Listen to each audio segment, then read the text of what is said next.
And this interview was was kind of triggered by a conversation you and I were having about Eminem's statement saying Tupac was the best songwriter of all time. Mm-hmm.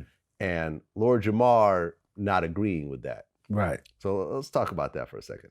Yeah, well, obviously, like I said, I'm biased, but I'm also biased with what I believe are facts. I think the argument that was used was that Pac was more of an emotional artist than actually lyrical or whatever the case may be, which would not put him in the criteria of a great songwriter. And I categorically disagree because music, the whole foundation of music is emotion. Whether you're happy, you got your happy songs. You depressed, you got your depressed songs. You about to have some relation time with your mate. You got Marvin Gaye. All the greats made you feel some kind of way immediately. And then you got into them lyrically and sonically, but it was the emotion that captured you. And that's what Pac did the best, according to what they said. You know what I mean? He was great at evoking emotion.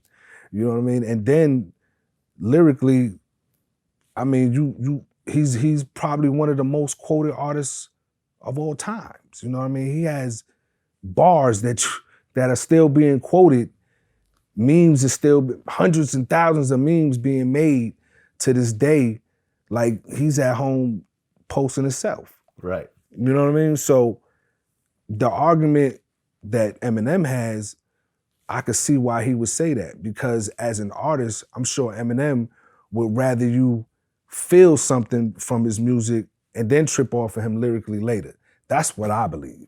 You know what I mean? He may say, nah, I want you to get my lyrics first, but to me, most artists want you to feel them. I want you to feel my music. Although Eminem is more of a technical, multi-syllable type rapper. Scientist, absolutely. Like he's the one, didn't he win some sort of like Guinness Book of World Records on like his last album? I think he did. I heard something about that. Like I think the Godzilla song had the most number of syllables in a rap song ever. Like not a lot of people could do that. Yeah. There's like him, Twister, Tech Nine is a small group of human beings that could pull that off. Tupac would never rap like that. That just wasn't really his thing. Not at all. He wasn't Even when he did the song with Bone Thugs and Harmony, he rapped his own style. Yeah, everyone else was doing double time. He said, right. Nah, I'm gonna fuck come that. right in. I'll probably be punished for hard living. You know what I mean? I can't do that. I'm gonna go twice as slow as you guys. Yeah, because I need y'all to hear me and feel me. Yeah, and it worked.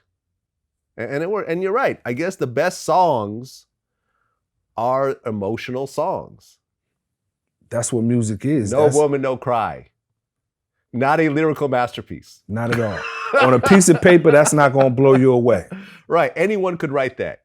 Someone who doesn't even speak English that well could write that. It's not going to blow you away. Right. But when you hear it, it's like, ooh, yeah. The emotion behind it. And then you start to get into what Bob is saying.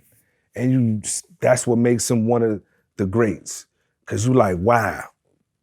That resonate with my life. You know what I mean? That I want to make that a tattoo. It means so much to me. I need it tatted into my flesh. You know what I mean? And that you can find that all over the world when it comes to Tupac lyrics. Yeah. Yeah. And he probably has more murals than anybody in music, probably. Yeah. Such a symbol of the protest. I would even argue that he's an underrated songwriter.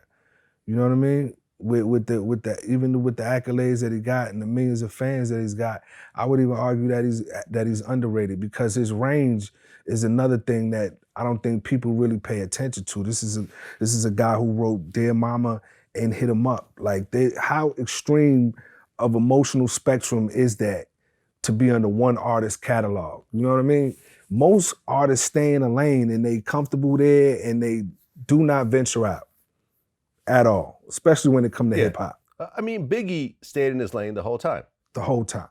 A great lane to be in. And killed it. A phenomenal artist. I don't and want for that anyone lane, to take this. He owns it. He owned that lane. But there was really nothing outside the lane that he went too far from. Nah. Everything was about balling, making money, some thugged out type shit. Some And fly Biggie shit. did have his songs like Suicidal Thoughts, I Don't Want to Live No More, Yeah. He would get, show some vulnerability here, you know what I mean? And Yeah, but by the second album, that was all gone. definitely. By the second album was all okay. And one of my favorite songs from the second album, Sky's the Limit, was that one jewel that he gave everybody, you know what I mean?